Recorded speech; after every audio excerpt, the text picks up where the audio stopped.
Donc bonsoir, merci Edouard pour l'invitation.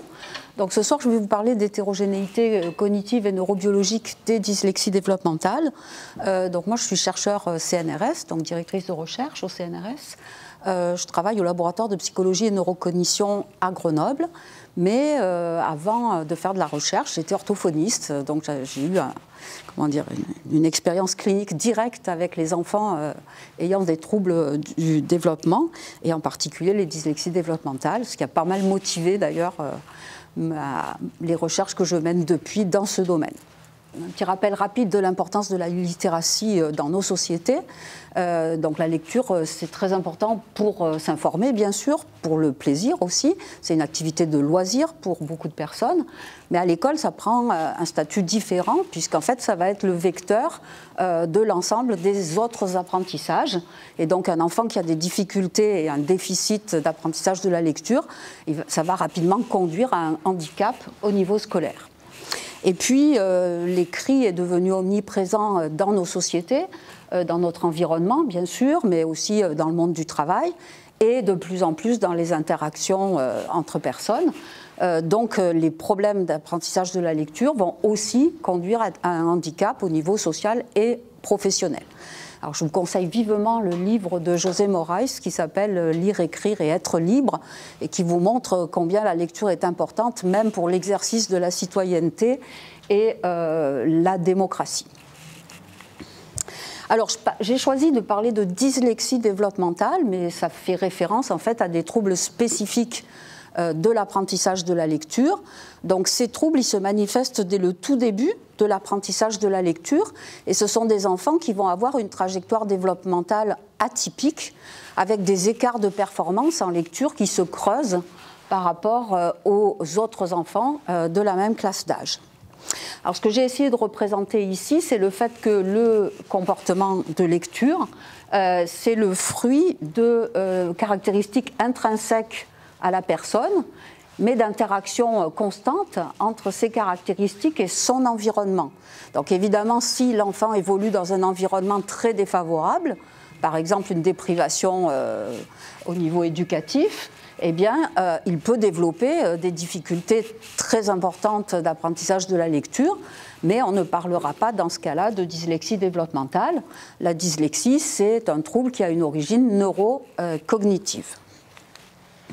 Alors, l'objectif des recherches en sciences cognitives, c'est d'identifier précisément l'origine cognitive et les bases neurales des troubles dyslexiques.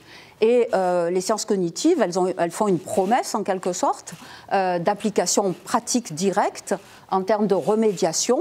Si on est capable d'identifier les déficits cognitifs sous-jacents aux troubles dyslexiques, eh bien, on va être capable de proposer des remédiations ciblées qui auront plus de chances, en fait, d'améliorer la lecture chez les enfants. Et puis, elles font aussi une promesse en termes de prévention, donc avec des applications dans le domaine éducatif, dans l'idée, là encore, que si on propose des entraînements précoces qui ciblent la dimension cognitive qui est déficitaire chez ces enfants, eh bien, on va empêcher le développement de difficultés d'apprentissage de la lecture. Alors, l'objectif de ma présentation, c'est de faire un état des lieux un petit peu sur l'origine neurocognitive des troubles dyslexiques. Je vais passer rapidement sur le déficit phonologique qui est assez bien documenté aujourd'hui et je pense très largement connu. Je rappellerai simplement les dimensions cognitives et les corrélats neuronaux de ce déficit. Et puis je vais centrer surtout sur le déficit de l'emprunt visuo-attentionnel, pour montrer qu'il y a des capacités réduites d'attention visuelle chez un certain nombre d'enfants dyslexiques, que ce déficit de l'emprunt visuo-attentionnel est indépendant des déficits phonologiques et que c'est relié à des réseaux neuronaux spécifiques qui sont aussi différents de ceux qui sous-tendent les dimensions langagières et phonologiques. Et puis je dirais deux mots des applications de ce déficit, enfin de la mise en évidence de ce déficit de l'emprunt visuo-attentionnel, donc ces applications en clinique sur le plan de la remédiation et puis en éducation sur le plan prévention. Alors rapidement sur le déficit phonologique, pardon. Apprendre à lire, c'est une activité qui se greffe en fait sur des connaissances déjà acquises chez l'enfant. Quand un enfant arrive en première année d'apprentissage de la lecture, en général, il a développé des capacités de langage oral, donc il connaît beaucoup de mots de sa langue, un vocabulaire oral qui est présent, bien sûr, et assez développé, et il connaît le sens des mots qu'il utilise, il comprend, bien sûr, le langage oral. Donc la lecture, ça va consister, on va attirer pour la première fois l'attention sur la forme écrite des mots et on va leur demander d'analyser cette forme écrite pour pouvoir mémoriser la forme orthographique correspondante et la greffer en quelque sorte, la connecter aux informations sur la forme orale et le sens des mots. Alors on sait très clairement que cette mise en relation de la forme orale et de la forme écrite des mots, ça repose sur le principe alphabétique, la prise de conscience du principe alphabétique. Il faut que l'enfant prenne conscience que les relations entre les unités orthographiques et phonologiques ne sont pas arbitraires et notamment qu'il soit capable de relier en fait chaque unité orthographique du mot avec les unités phonologiques correspondantes. Et donc ça va impliquer des capacités de conscience phonémique. Si l'enfant est capable de reconnaître à l'intérieur du mot livre les différents phonèmes qui composent ce mot, alors il va pouvoir renforcer ses connaissances sur les relations entre les unités orthographiques correspondants, donc les graphèmes et les phonèmes. Donc un déficit phonologique a été largement documenté dans la littérature scientifique et surtout on montre l'existence d'un déficit de la conscience phonémique chez les enfants dyslexiques. Ce déficit de conscience phonémique, il reflète en fait des difficultés, enfin un déficit dans l'analyse des informations temporelles rapides au niveau auditif, donc en modalité auditive. Et ça va s'accompagner d'un problème de discrimination phonémique, donc des difficultés à discriminer des sons proches, comme peu, bœuf, veut, te, de, etc. Et souvent, c'est associé aussi à des problèmes de mémoire à court terme. Donc si je prends l'exemple du mot du classeur ici, donc le mot classeur à l'oral, il peut se décomposer en 2 syllabes qui elles-mêmes vont être décomposables en sous-unités qu'on va appeler les attaques et les rimes. Et puis l'analyse la plus fine, c'est l'analyse de l'ensemble de chacun des phonèmes qui composent ce mot.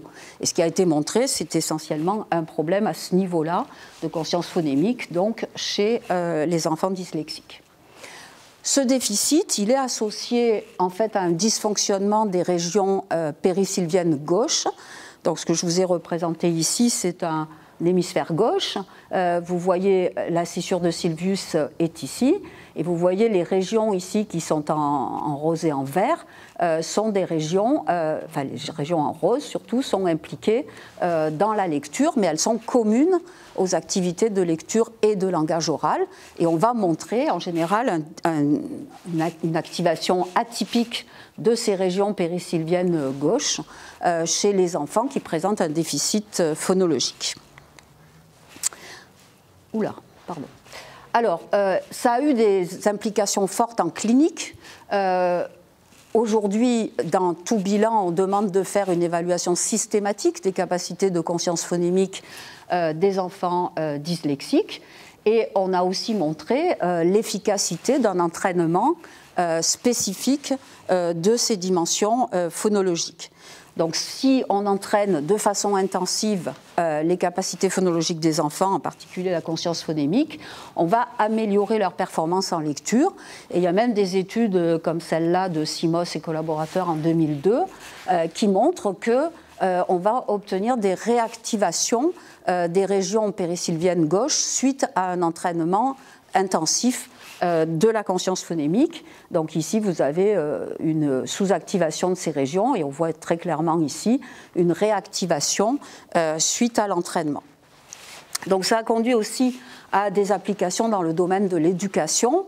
Dès le début des années 2000, on a un article de Héry et collaborateurs qui a fait une synthèse en fait de l'efficacité de l'entraînement à la conscience phonémique en classe sur l'apprentissage de la lecture, et cette synthèse conclut à l'efficacité d'un entraînement qui va favoriser l'apprentissage de la lecture. Donc aujourd'hui, il y a des outils numériques, donc j'ai cité ici Graphogame qui est en accès libre, qui montrent en fait que, avec des articles récents, qui montrent qu'une utilisation intensive de ce type d'application va conduire à améliorer les capacités de décodage des enfants et également leur capacité de conscience phonémique.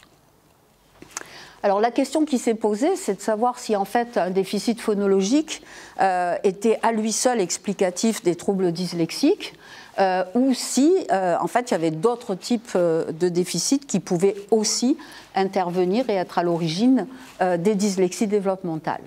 Donc aujourd'hui, il y a beaucoup de données qui suggèrent que tous les dyslexiques n'ont pas de déficit de la conscience phonémique et qui laissent donc ouverte la possibilité d'autres types de déficits associés à d'autres formes de dyslexie développementale. Et je vais parler ici plus spécifiquement donc de l'hypothèse d'un déficit de l'empant visuo-attentionnel. Alors avant d'aborder directement cette notion, je vais faire une petite aparté sur les traitements visuels et visuo-attentionnels qui sont impliqués dans la lecture. Donc en fait, les spécialistes de la vision nous disent que notre vision, elle est très dégradée en fait des mots. Et ça, c'est vrai chez tous les lecteurs. Donc c'est ce qui est représenté sur cette figure. Donc vous voyez que les lettres sont souvent floutées, difficiles à identifier lorsqu'on est en train de fixer le i du mot livre ici. Alors ce problème cette difficulté à identifier les lettres qui composent les mots, elle est due à deux facteurs. D'une part au gradient d'acuité, donc ça c'est une caractéristique de notre système visuel. J'ai pris l'exemple, par exemple, si vous êtes en train de fixer le G ici, ben vous allez le voir très très clairement et pouvoir l'identifier sans difficulté, mais plus la distance de la lettre s'éloigne du point de fixation, plus sa visibilité va être dégradée et plus il sera difficile de l'identifier. Donc ça c'est un premier facteur qui va gêner l'identification des lettres dans le mot. Le deuxième facteur, c'est les interférences entre lettres voisines, ce qu'on appelle en anglais le crowding. En fait, chaque lettre dans le mot masque les lettres qu'elle entoure. Donc vous voyez, si je prends l'exemple du G du mot signe, eh bien, cette lettre-là, il y a une interférence avec le N, du N et du I sur l'identification ici de la lettre centrale. Et en fait, chaque lettre dans le mot va subir des interférences des lettres voisines. Alors le problème des interférences latérales, c'est que ça va s'observer chaque fois que deux éléments de même nature sont proches. Et la lecture, elle va multiplier les problèmes les questions d'interférence, puisque les lettres se masquent à l'intérieur du mot, mais les mots se masquent à l'intérieur de la phrase et les phrases se masquent à l'intérieur du texte. Donc évidemment, ces interférences vont aussi avoir pour conséquence de dégrader l'identification des lettres et des mots qui composent le texte. Alors malgré ça, on est capable de lire. Eh bien, c'est grâce précisément à l'attention visuelle. En fait, il y a beaucoup de recherches aujourd'hui qui montrent qu'il n'y a pas de lecture possible sans attention visuelle. Donc en fait, ce que je vous ai représenté ici, et pourquoi on voit aussi clairement les lettres autour du i du mot livre, c'est parce que lorsque je fixe cette lettre, mon attention visuelle se distribue autour du point de fixation et ça va rendre les lettres qui reçoivent de l'attention plus visibles. Donc un des premiers rôles de l'attention en lecture, c'est de se déployer sur le mot à lire pour permettre d'identifier plus clairement les lettres qui le composent. La deuxième fonction de la lecture, elle va intervenir au niveau du déplacement lorsqu'on lit une phrase ou un texte. Donc il y a un déplacement de l'attention visuelle dans ce cas-là. Donc je vous ai donné un exemple ici. Si je suis en train de fixer le début du mot monstre, mon attention se déploie et je vais être capable de traiter un certain nombre de lettres dans ce mot. Ensuite, mon attention va se positionner sur le reste du mot et mon œil va suivre et va venir se positionner ici pour pouvoir traiter les dernières lettres du mot monstre. Donc le point important ici, c'est que le déplacement de l'attention précède le déplacement de l'œil et donc l'attention visuelle, elle va en fait guider les mouvements oculaires pendant la lecture. Donc ça va nous amener à la notion d'empan viso-attentionnel. Donc qu'est-ce que c'est l'empan viso-attentionnel? Eh bien ça correspond au nombre d'éléments visuels distincts que l'on peut traiter simultanément dans une configuration de plusieurs éléments. Et cet empan viso-attentionnel, il va refléter en fait les ressources en attention visuelle qui sont mobilisées au moment du traitement. Alors comme vous voyez, c'est une définition très générale qui n'est pas du tout spécifique à la lecture, mais évidemment en lecture, ça va avoir des effets très importants, donc c'est ce que j'ai essayé de représenter ici. Si vous avez une quantité d'attention suffisante, eh bien vous pourrez allouer suffisamment d'attention à chacune des lettres du mot pour que toutes soient identifiées sans difficulté. Par contre, un enfant qui aurait des capacités d'attention visuelle limitées, eh bien, il essaye aussi de distribuer cette attention sur l'ensemble des lettres de la séquence du mot, mais il n'y a pas suffisamment d'attention allouée à chacune des lettres pour que toutes puissent être correctement identifiées. Donc certaines lettres vont éventuellement être saillantes, mais ça ne va pas permettre une lecture correcte du mot et ça va conduire à des erreurs. Alors comment on mesure cet empan viso-attentionnel? Eh bien pour le faire, on peut utiliser des épreuves et des stimuli soit verbaux, soit non verbaux. Mais en fait, dans les tâches les tâches standards qu'on utilise le plus régulièrement, ce sont des tâches de report global et partiel qui vont demander de proposer des séquences de consonnes.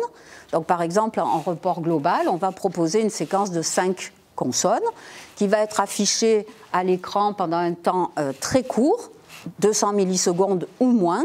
L'idée, c'est d'évaluer quelles sont les lettres qui sont correctement identifiées en une seule fixation avant qu'il y ait mouvement oculaire. Et on va demander à l'enfant soit de redonner l'ensemble des 5 lettres qu'il a vues, soit une seule lettre. Donc ici, il y a une barre qui apparaît lorsque la séquence a disparu. Il y a une barre qui apparaît et qui indique la position de la lettre à rappeler, donc une seule lettre, et ici c'est le H. Donc on va mesurer l'empan viso-attentionnel à partir des performances sur ces deux types d'épreuves, à condition cependant que l'enfant n'ait pas de difficulté sur le seuil d'identification des lettres isolées. Évidemment, si vous avez un problème pour identifier les lettres, même si elles sont toutes seules, ça va avoir un impact sur le traitement de séquences de lettres, mais on ne peut pas mesurer comme ça l'empan viso-attentionnel. L'empan viso-attentionnel, c'est la capacité à identifier correctement les lettres isolées, mais un problème de déploiement de l'attention lorsqu'elles sont plusieurs.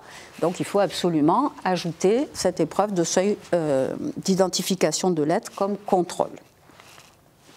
Alors, est-ce qu'il y a un déficit de l'empan viso-attentionnel en contexte dyslexique? Je vais essayer de vous montrer les données qui vont dans ce sens. Je précise tout de suite que quand je parle d'attention visuelle ici, je parle vraiment d'une dimension de l'attention qui est spécifique à la lecture. Donc, toutes les données que je vais montrer ici sont des données qui sont obtenues chez des enfants qui n'avaient pas de déficit de type TDAH, donc de troubles de l'attention avec ou sans hyperactivité. Donc on a commencé à montrer en fait l'existence de déficits au niveau de l'empan viso-attentionnel à partir d'études de cas. Donc ça c'est un article qui a été publié en 2003 où il y a un jeune garçon ici, Nicolas, qui est dyslexique et on va comparer ses résultats par rapport à 2 populations contrôle d'enfants normolecteurs. Donc ce qui est représenté ici c'est la tâche de report partiel. Donc on demande de reporter une lettre à chaque essai, et la lettre cible étant en position 1, 2, 3, 4 ou 5 de la séquence. Et on est sur un total de 10 lettres à identifier par position. Donc ce qu'on voit ici, c'est que les enfants normolecteurs de même âge réel en bleu clair que Nicolas, ou de même niveau de lecture en bleu foncé, sont des enfants qui ont des performances à peu près équivalentes, quelle que soit la position de la lettre dans la séquence. Et on voit que Nicolas, lui, il a un profil très atypique. Il est capable d'identifier un nombre beaucoup plus faible de lettres dans ce type de tâche, et il a en particulier des difficultés sur certaines positions. Alors, très clairement, il n'y a pas de profil type sur cette épreuve qui signe un déficit de l'empan viso-attentionnel. L'empan viso-attentionnel, c'est un score faible sur les épreuves de report global et partiel, mais ce n'est pas nécessairement un profil tel que celui qui est représenté ici. Ça peut varier d'un enfant à l'autre. Alors évidemment, ça c'est une étude de cas, donc on se dit toujours qu'est-ce qu'il en est sur une population beaucoup plus large d'enfants dyslexiques.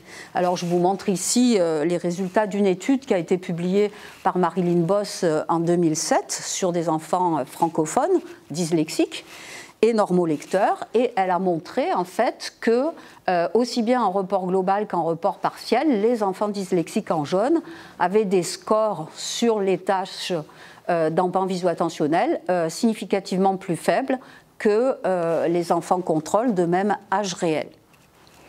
En fait, aujourd'hui, il y a beaucoup d'études qui montrent un déficit de l'empan viso-attentionnel dans la population dyslexique, et ça a été démontré dans tout un ensemble de langues, donc des langues indo-européennes, mais aussi des langues très différentes, d'autres familles de langues, comme par exemple le chinois. Récemment, il y a eu 2 méta-analyses qui ont été publiées et qui concluent qu'il y a bien un empan viso-attentionnel déficitaire en contexte dyslexique, en moyenne, sur l'ensemble des études qui sont répertoriées dans ces analyses. Eh bien, on a bien une performance qui est atypique et plus faible dans la population dyslexique que chez les normolecteurs. Alors, pour vous donner un peu une idée de ce que ça peut donner, un problème d'empan viso-attentionnel, je reprends des résultats qui ont été publiés en 2011. C'est une étude de cas. C'est un cas très particulier avec une dyslexie extrêmement sévère. Donc, je ne veux pas dire que chez tous les dyslexiques, on a exactement ce type de problème en lecture. Mais Martial, il est particulièrement intéressant parce que, vous voyez, à 9 ans, il a un niveau de lecture de 6 ans et demi, donc un tout début d'apprentissage, alors qu'il a un niveau intellectuel très largement au-dessus de la norme. On a montré chez cet enfant un déficit de l'empan viso-attentionnel. Ici, c'est sur la tâche de report global, mais on avait la même chose en report partiel. Et on lui a proposé des mots en lecture, donc les mots étaient présentés 200 millisecondes à l'écran et ils variaient en nombre de lettres, entre 3 et 9 lettres. Et on lui demandait donc d'identifier ces mots et s'il ne pouvait pas le faire, d'au moins nous dire quelles lettres il avait été capable de traiter dans les mots en question. Alors le premier résultat impressionnant chez Martial, c'est qu'on a un effet de longueur très massif. Vous voyez, il y a une baisse de performance avec, lorsque la longueur des mots augmente. Et évidemment, 200 millisecondes, c'est un temps très confortable à 9 ans, quand on est normolecteur, pour traiter tous les mots, qu'ils aient 3 ou 9 lettres, sachant que c'était à chaque fois des mots très fréquents, familiers, enfin, qui ne devaient pas poser de problème a priori. Je vous donne un exemple. Donc, par exemple, sur le mot mercredi, il a redonné comme lettre CRI. Oiseau, il nous a redonné la lettre A seulement. Fenêtre, ENRE, et décembre, MB. Donc vous voyez un très très gros déficit en reconnaissance de mots. Et en fait, sur l'ensemble des erreurs qu'on a pu répertorier, on a pu voir qu'il y avait seulement 3 lettres qui étaient correctement identifiées en moyenne, quelle que soit la longueur du mot. Donc un déficit très important du traitement de la forme orthographique du mot. Et chez lui, ça s'accompagnait aussi d'un déficit majeur en orthographe lexicale. On peut imaginer que si un enfant traite les mots comme ça en lecture, il va avoir beaucoup de mal à se créer une représentation mentale de cette forme orthographique à laquelle il est confronté en lecture. Alors c'est très spécifique ici à ce jeune garçon, mais en fait les effets massifs de longueur, on les observe chez ce type d'enfant assez régulièrement. Et de la même façon, le déficit en orthographe lexicale est un élément qui fait partie, qui est assez représentatif des difficultés qu'il rencontre. Alors la question qui se pose, c'est si je fais l'hypothèse que certains enfants, ce qui est largement documenté dans la littérature, ont un déficit phonologique, donc plutôt renvoyant à un déficit de traitement des informations temporelles rapides en modalité auditive, et puis d'autres enfants ont un déficit de l'empan viso-attentionnel qui renvoie donc à des traitements de l'attention visuelle. Eh bien, la question, c'est de savoir est-ce que ces deux types de déficits sont en général associés, c'est-à-dire est-ce qu'une majorité d'enfants dyslexiques en fait présentent ces deux types de troubles simultanément, ou bien est-ce qu'ils sont le plus souvent dissociés.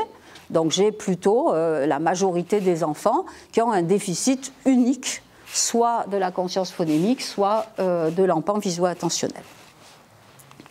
Alors il y a plusieurs études qui ont essayé de répondre à cette question, j'en ai répertorié 7 ici.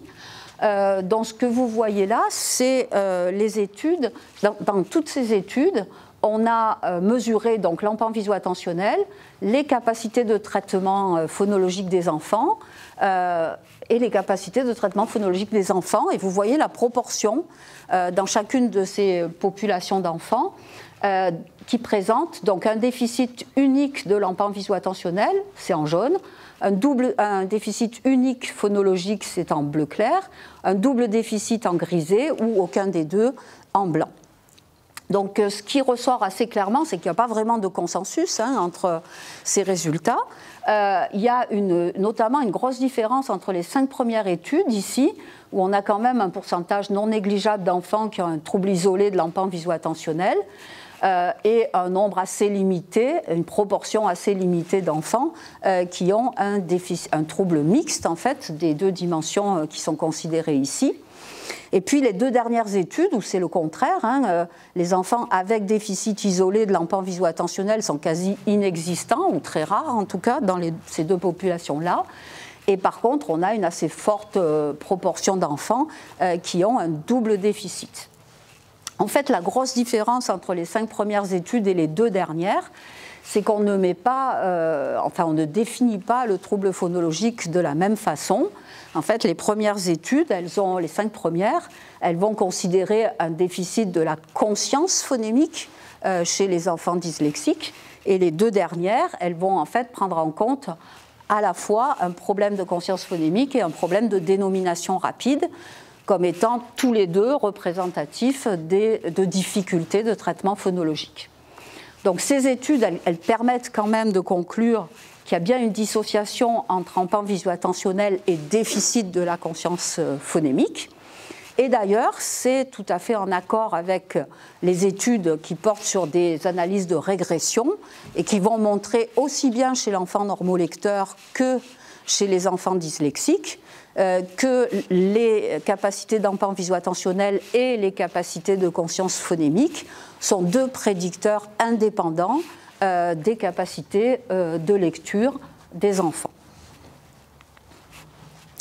Alors, comme je vous l'ai dit tout à l'heure, les aspects phonologiques et le déficit phonologique chez les enfants dyslexiques, il est associé à une atteinte des régions périsylviennes gauche. J'ai essayé de vous montrer qu'on a aujourd'hui beaucoup de résultats qui vont dans le sens d'un déficit de l'empan viso-attentionnel chez certains autres enfants dyslexiques.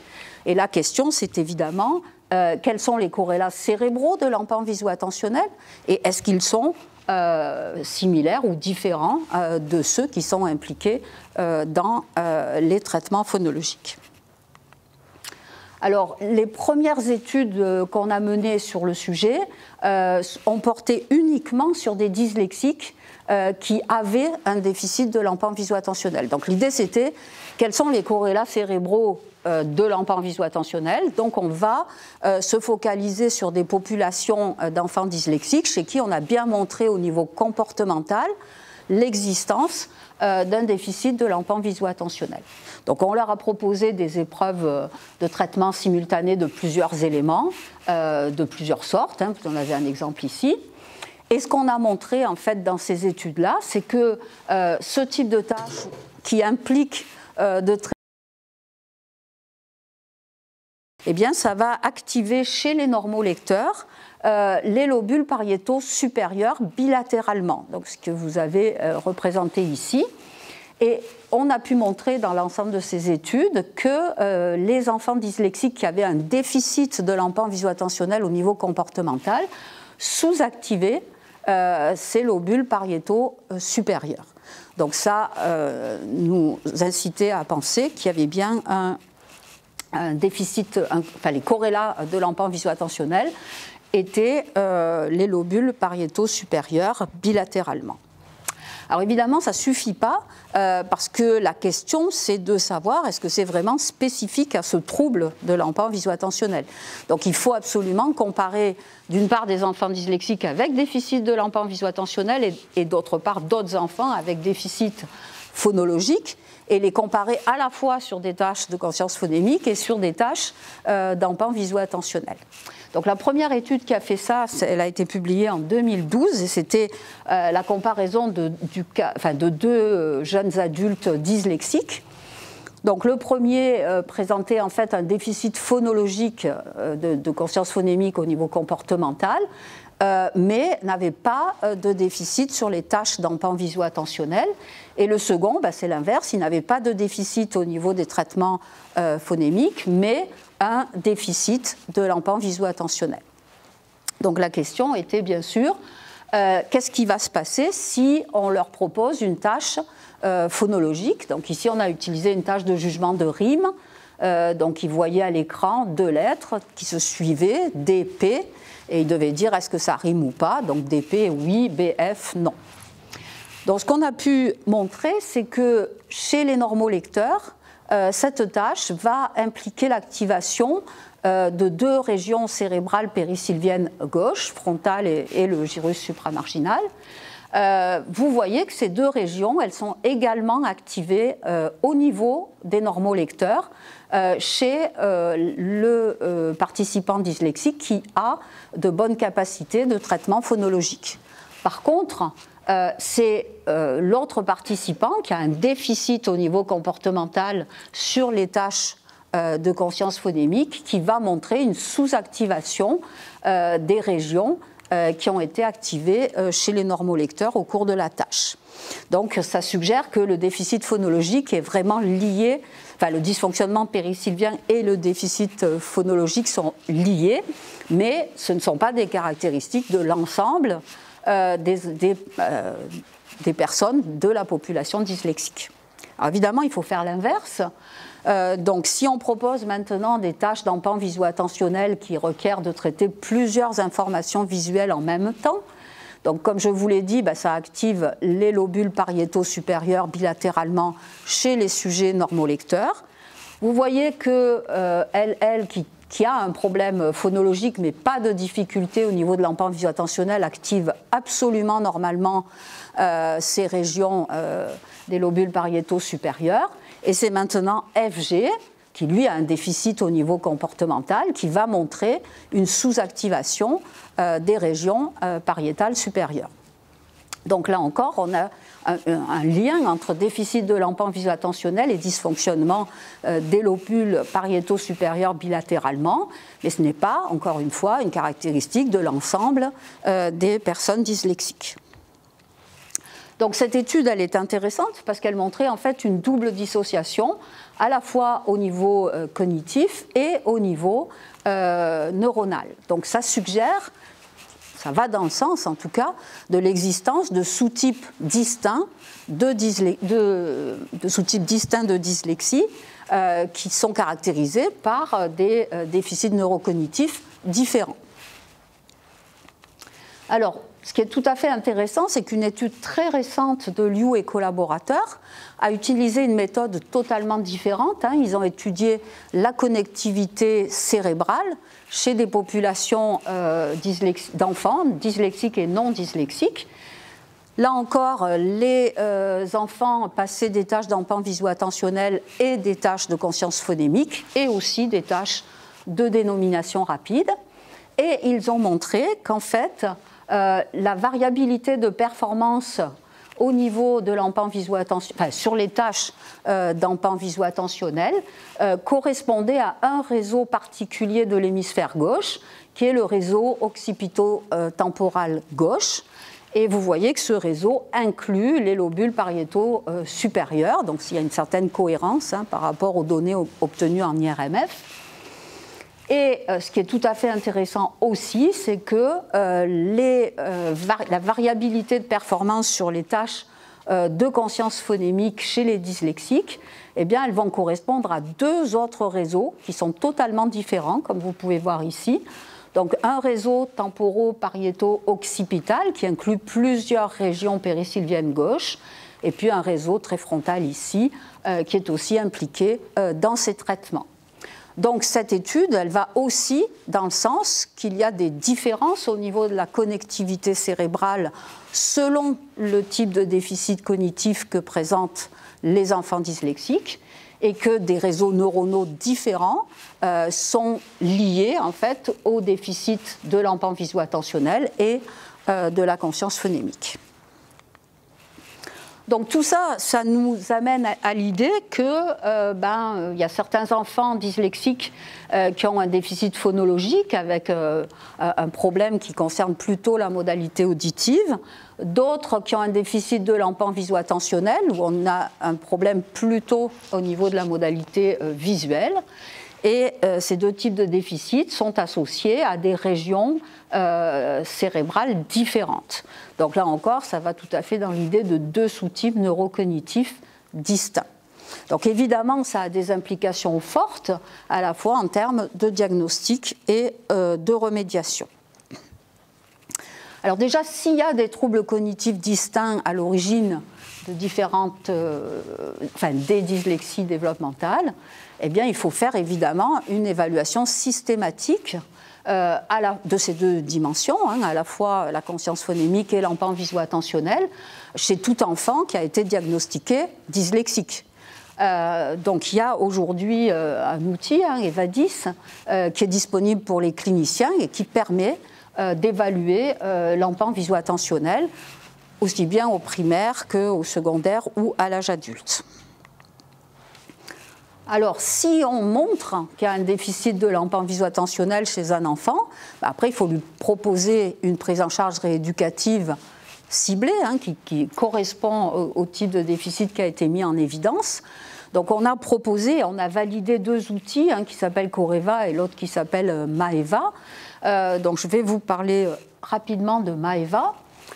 Donc, il y a eu un article en 2019 où on a publié donc, les résultats d'une étude qui a concerné 45 enfants dyslexiques. Et ces enfants avaient à la fois des problèmes phonologiques et des problèmes d'emprunt visuo-attentionnel pour la plupart, à des degrés divers. Et on a essentiellement testé donc l'efficacité de Maeva, qui est un entraînement où on va leur demander de traiter des séquences donc de lettres ou de chiffres ou de pseudo-lettres ou des mélanges de l'ensemble de ces trois éléments, des séquences qui vont augmenter en longueur au cours de l'entraînement et qui sont présentées pendant un temps de plus en plus bref. Et à chaque fois que l'enfant voit une séquence, on va lui poser une question. Par exemple, ici, c'est combien de familles as-tu vu? Donc, il doit répondre une ou deux. Est-ce qu'il n'y avait que des lettres ou pas? Donc là, c'est deux, la réponse. Il y a plusieurs consignes qui sont demandées à chaque fois. Et c'est un entraînement qui est très intensif, puisqu'on leur demandait de s'entraîner 15 minutes par jour, 5 jours par semaine, pendant 6 semaines. Donc c'est un entraînement qui a été fait en partie au cabinet de l'orthophoniste, en partie à la maison pour pouvoir garantir un entraînement suffisamment régulier et intensif. Alors, il y avait 2 parcours, donc chaque enfant, donc les enfants étaient divisés en 2 groupes, et chaque groupe utilisait à la fois Maeva et RAP10, mais dans un ordre différent. Donc, il y a un groupe qui commençait par l'entraînement Maeva et qui passait ensuite à RAP10. Donc, RAP10, c'est un logiciel qui permet d'entraîner la perception catégorielle, qui est en lien avec la conscience phonémique. Et à l'inverse, les autres enfants commençaient par RAP10 et ensuite passaient à l'entraînement Maeva, donc 6 semaines à chaque fois sur chaque type d'entraînement. Donc qu'est-ce que ça a donné? Déjà, ça montre ici que, vous voyez, donc on a fait des mesures à chaque fois, évidemment, au début, avant tout entraînement, après le premier entraînement et après le deuxième. Donc ici, ce qu'on voit, c'est l'évolution des performances sur les tâches d'empan viso-attentionnel. Et on voit qu'il y a une augmentation très très forte de l'empan viso-attentionnel suite à l'utilisation de Maeva. Puis ça stagne quand on passe à RAP10. Et puis inversement, l'augmentation, elle n'est pas très significative quand on commence par RAP10 et elle le devient quand on passe à Maeva. Donc ces données-là suggèrent que le Maeva, c'est efficace pour entraîner l'empan viso-attentionnel. Il faut au moins s'assurer de ça, hein. Il a été créé pour ça, mais au moins on peut dire que oui, ça fonctionne. Alors la vraie question, bien sûr, c'est de savoir est-ce que ça améliore aussi la lecture. Et là encore, la réponse est oui. En tout cas, quand on regarde le nombre de mots lus par minute, les 2 groupes étaient équivalents avant tout entraînement. Et on voit une amélioration nette des enfants suite à l'entraînement Maeva ici, comparativement à RAP10.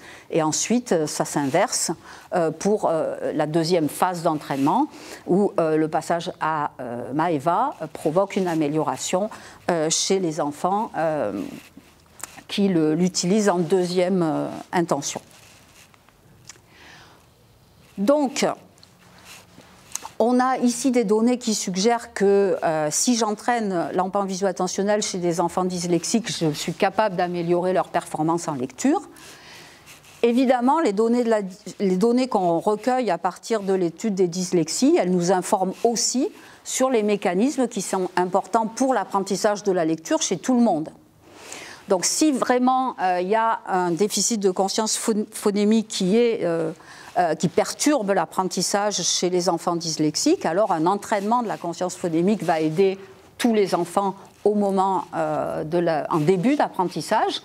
Et inversement, l'empan viso-attentionnel, si lorsqu'il est déficitaire entraîne des dyslexies développementales, alors ça suggère que un entraînement qui cible l'empan viso-attentionnel en début d'apprentissage devrait prévenir les difficultés d'apprentissage. Donc il y a une forte implication dans le champ de l'éducation. Alors, on a récemment développé un logiciel d'entraînement de l'empan viso-attentionnel dans l'optique de l'utiliser dans la classe sous la seule supervision des enseignants, donc indépendamment des chercheurs. Donc ce logiciel, il est basé sur l'idée qu'on va, comme tout à l'heure pour Maeva, demander à l'enfant de traiter des séquences de plus en plus longues, en un temps de plus en plus court. Ça c'est un petit peu l'élément de base pour entraîner l'empan viso-attentionnel. Mais en plus, il utilise les principes des jeux vidéo d'action, parce que dans une étude en 2010, on a montré qu'en fait les joueurs de jeux vidéo d'action avaient un empan viso-attentionnel plus élevé que les non-joueurs.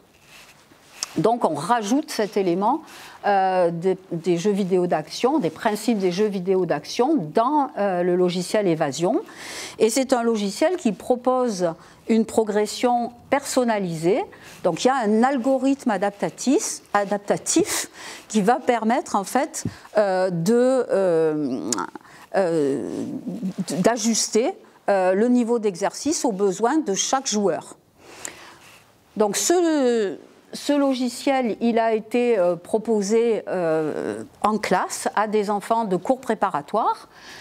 Donc on a travaillé dans l'Académie de Mayotte, on a suivi un très grand nombre d'élèves, beaucoup plus en fait, 700 à peu près, 453, c'est ceux qui ont passé toutes les phases de l'expérimentation, puisqu'en fait ils ont été divisés en 3 groupes qui avaient au départ des capacités cognitives similaires.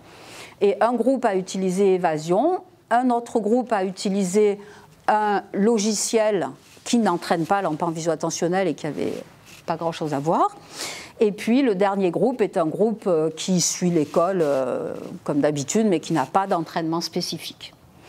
Donc les entraînements pour les deux groupes actifs, ils étaient assez intensifs, 20 minutes par jour, 3 jours par semaine sur 10 semaines. En tout cas, c'était ce qui était demandé aux enseignants. Et c'est fait une fois de plus dans des conditions écologiques puisque personne n'était présent dans la classe. Hein, ça se fait sous la supervision seulement des enseignants. Donc ce qu'on a montré, c'est qu'en fait l'utilisation d'Évasion dans la classe permet effectivement d'améliorer l'enfant visuo-attentionnel avec une amélioration qui est plus forte dans le groupe entraîné avec Évasion que dans les deux autres groupes. Et on a des résultats similaires en fait en lecture et aussi en orthographe lexicale. Alors seulement l'orthographe lexicale, hein, la capacité à orthographier correctement les mots. Et ce qui est intéressant aussi dans cette étude, c'est qu'on montre un effet du temps d'entraînement. Donc les améliorations, aussi bien en enfant visuo-attentionnel qu'en lecture qu'en orthographe, elles sont plus importantes chez les enfants qui se sont entraînés plus longtemps. Donc en conclusion, ce que j'ai essayé de montrer ici, c'est l'apport des sciences cognitives qui tient ses promesses hein, et qui peut aller de la recherche théorique jusqu'aux applications pratiques, aussi bien au niveau clinique qu'au niveau de l'éducation. Il y a beaucoup de données convergentes pour aujourd'hui penser qu'il existe des sous-types distincts, des sous-types neurocognitifs distincts de dyslexie développementale. Donc ça a évidemment des implications en clinique et en éducation, c'est ce que j'ai essayé de démontrer ce soir. Mais ça ouvre aussi des tas de nouvelles perspectives en recherche. Donc ça peut donner des pistes relativement à la comorbidité des troubles dyslexiques, parce qu'on sait qu'il y a une constellation de troubles hein, qui sont associés aux dyslexies développementales, mais si en fait il y a des formes qui ont plutôt une origine langagière et d'autres qui ont plutôt une origine visuelle, hein, je caricature un peu, mais on devrait s'attendre à ce que les déficits associés soient différents pour ces deux sous-types de dyslexie, et du coup ça pourrait réduire un petit peu l'hétérogénéité de ces constellations et permettre de mieux comprendre les relations entre les déficits qui sont simultanément présents chez tel ou tel enfant. Ça a aussi des implications sur les réseaux neuronaux de la lecture, parce que j'ai mis l'accent sur les lobules pariétaux supérieurs, donc des régions qui sont connues pour leur implication dans l'attention visuelle et notamment dans le réseau attentionnel dorsal. Et en fait, ce sont des régions qui ne sont pas classiquement considérées comme appartenant au réseau neuronal de la lecture.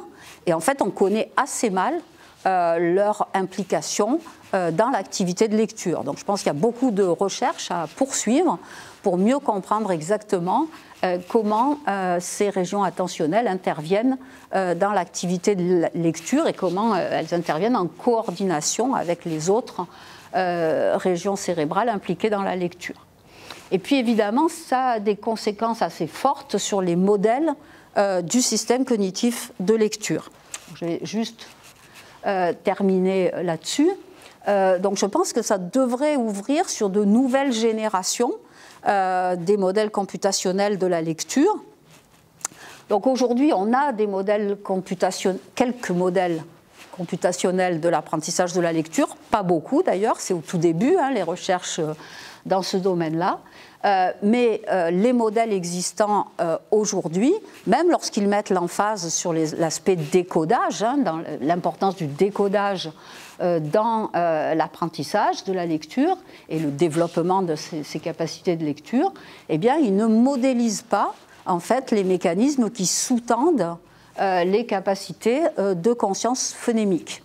Or, si ces mécanismes sont si importants pour le développement de la lecture, il faudrait que les modèles actuels soient capables d'expliciter la nature de ces mécanismes et surtout dans quelle mesure ils interviennent dans l'apprentissage de la lecture pour mieux comprendre en fait ce qui se passe chez les enfants qui ont ce type de déficit. Et puis évidemment, c'est aussi très important de proposer des modélisations de l'attention visuelle. L'attention visuelle, c'est une dimension qui est absente de la plupart des modèles à la fois de lecture et d'apprentissage de la lecture aujourd'hui. Il y a un seul modèle, mais en fait le premier qui a été proposé en 1974, qui était un modèle qui tentait d'expliquer l'apprentissage de la lecture en mettant au cœur l'attention visuelle, mais il a été, pas que visuel d'ailleurs, mais il a été un peu oublié. Donc avec mon équipe, on travaille beaucoup sur ces dimensions de modélisation. Donc aujourd'hui, on développe des modèles de reconnaissance de mots qui incluent les dimensions attentionnelles. Vous voyez, vous avez un composant attentionnel dans ces modèles qui simule le rôle de l'attention dans la reconnaissance des mots, comment cette attention interagit à la fois avec l'acuité visuelle et avec les interférences latérales. Et on a développé à la fois des modèles de reconnaissance de mots, mais aussi d'apprentissage orthographique. Et puis surtout, on joue à moduler l'attention visuelle. Donc on crée des modèles avec une réduction des capacités d'attention visuelle. Par exemple, une attention insuffisante qui ne permet de traiter qu'un nombre limité de lettres et qui nous permet de simuler des effets de longueur, de simuler les problèmes de reconnaissance de mots et de simuler les problèmes d'apprentissage orthographique qu'on retrouve chez les enfants dyslexiques qui ont ce type de déficit. Donc je vous ai mis quelques références. Malheureusement, je n'avais pas le temps de développer cet aspect-là. Voilà, merci de votre attention. Merci pour cette présentation. La modélisation de l'attention visuelle dont vous parlez, c'était la méthode globale d'apprentissage de lecture globale? Ah non, il ne faut surtout pas associer, c'est une bonne question, parce qu'il ne faut vraiment pas associer ce dont je parle avec la méthode globale. Ça n'a pas grand-chose à voir. En fait, je suis tout le temps en train de parler de capacité à identifier les lettres qui composent les mots. La méthode globale, c'est un peu une association de la forme du mot, mais non analysée avec la forme orale correspondante. Là, c'est exactement le contraire. Je suis vraiment sur une dimension qui implique d'analyser l'ensemble des lettres qui composent le mot et de comprendre les liens entre ces lettres et les unités phonologiques correspondantes. Donc on n'est vraiment pas du tout sur la méthode globale. Par contre, l'attention, elle se distribue globalement sur le mot pour essayer de le traiter. Elle réussit ou pas.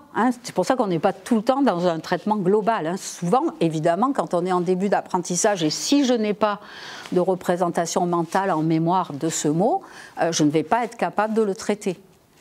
Donc les enfants, nous d'ailleurs, ou les enfants qui ont un déficit de l'attention visuelle, eh bien, ils vont concentrer l'attention, leurs ressources attentionnelles sur des unités plus petites en fait de la séquence du mot et justement avoir une lecture très analytique, séquentielle, segment par segment.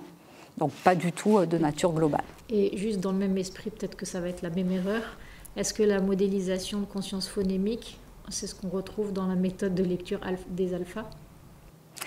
Alors, je pense que les méthodes de lecture tentent de proposer des entraînements de la conscience phonémique. Ce n'est pas de la modélisation. Quand on fait de la modélisation, c'est qu'on a une hypothèse théorique sur quels sont les mécanismes sous-jacents, par exemple, à la conscience phonémique, quels sont les mécanismes sous-jacents à l'empan viso-attentionnel.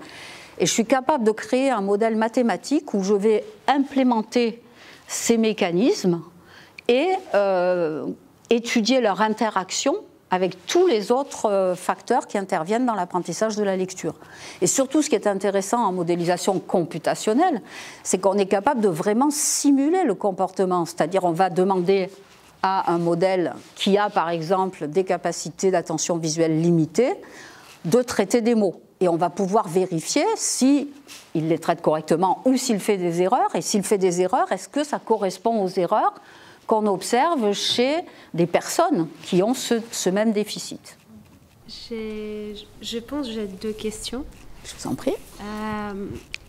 Moi, par rapport au paradigme expérimental que vous avez présenté, j'ai du mal à comprendre pourquoi ce serait l'implant visuo-attentionnel et pas, par exemple, la mémoire de travail? Dans les tâches de report global et partiel. Ouais. Oui, oui, bien sûr.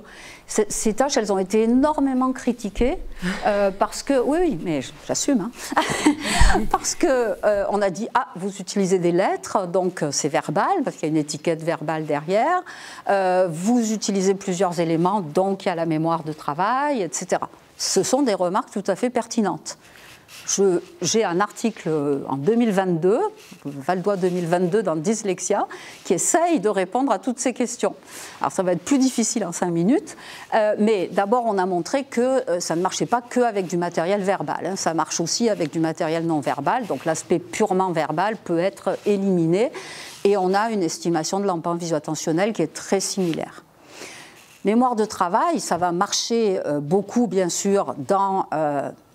mémoire de travail, ça dépend si elle est verbale ou visuelle aussi. Mais en tout cas, verbale, on peut penser que ça marche dans le report global, parce que je vais demander à l'enfant de redonner verbalement 5 lettres. Mais évidemment, en report partiel, c'est beaucoup moins évident, puisqu'il n'y a qu'une lettre à rappeler verbalement. On a aussi montré que, en fait, si les 5 lettres, au lieu de les présenter tout en même temps, vous les présentez une derrière l'autre. Donc c'est pareil, hein, l'enfant il voit 1, 2, 3, 4, 5 lettres, et à la fin on lui dit « dis-moi ce que tu as vu », le même enfant. Okay ? S'il est capable de reporter les 5 lettres, là ça met beaucoup la mémoire de travail en jeu. S'il est capable de reporter les 5 lettres, c'est qu'il n'y a pas de problème de mémoire de travail. C'est exactement ce qu'on a obtenu. Les enfants qui ont un déficit sur ces épreuves, quand les 5 lettres sont présentées simultanément, ne l'ont pas quand chaque lettre est présentée l'une derrière l'autre, même si, dans les 2 cas, la mémoire de travail est impliquée, et presque plus quand c'est sériel, parce que ça prend plus de temps hein, de présenter les 5 lettres une derrière l'autre. Donc non, on élimine assez facilement ces hypothèses-là. Je pourrais aussi dire que les dyslexiques qui ont des problèmes phonologiques et de mémoire de travail n'ont pas, enfin certains d'entre eux n'ont pas de problème sur les tâches d'empan. Donc ça suggère aussi que ça ne mobilise pas les mêmes fonctions. Mais l'article est plus complet. J'ai hâte. Oui, j'ai une deuxième question par rapport aux résultats que vous avez présentés pour le programme d'entraînement, le Maeva. Oui. Et je me suis demandé, pour le DGRAPH, si les enfants ont été testés sur les mêmes mots qu'ils ont appris pendant le programme. Non, on a à chaque fois utilisé des séquences de mots différentes. Ok, donc vraiment c'est un élargissement des mots évidemment, inconnus. en fréquence, en longueur, en tout ce que vous voulez, mais différentes. Donc on ne peut pas penser qu'il y a apprentissage parce qu'il y a répétition en quelque sorte. Ceci dit, le groupe contrôle, enfin le groupe RAP10, s'il y avait eu répétition, c'est pas le cas, mais s'il y avait eu répétition, le groupe RAP10 avait les mêmes effets de la répétition. Et donc s'il y a une différence, ça n'aurait pas suffi à expliquer les résultats. Ok, merci. Est-ce que les effets des entraînements que vous avez testés, ils perdurent à long terme? Est-ce que ça se transfère aux résultats scolaires? Oui, qu'est-ce qui se passe au bout de 6 mois, un an? Très bonne question. Et malheureusement, on n'a pas vraiment pu y répondre de façon satisfaisante. Donc l'étude où on a fait les entraînements en classe était prévue sur plusieurs années. Malheureusement, il y a eu le Covid qui nous a sérieusement impactés. Donc on a pu retester un certain nombre d'enfants à 1 an, mais beaucoup moins que la population initiale, parce qu'il y avait encore plein de classes qui étaient fermées et qui n'étaient pas accessibles. On a montré quelques effets dans cette population-là, mais je pense que bon, il va falloir vraiment retravailler, enfin refaire des expérimentations pour être sûr qu'on a des résultats solides. Et là, actuellement, on a un nouveau projet qui démarre, et justement, j'espère qu'on pourra notamment vérifier si ça a des implications au niveau des évaluations nationales, puisque là, j'espère qu'il n'y aura plus de problèmes majeurs comme les dernières années, mais normalement, on devrait pouvoir comparer les résultats aux évaluations nationales des enfants entraînés versus les enfants non entraînés. Donc j'espère que les résultats seront clairs. Merci. S'il n'y a pas d'autres questions, on va conclure. Et ben, en tout cas, merci vraiment beaucoup pour cette très belle De conférence. rien.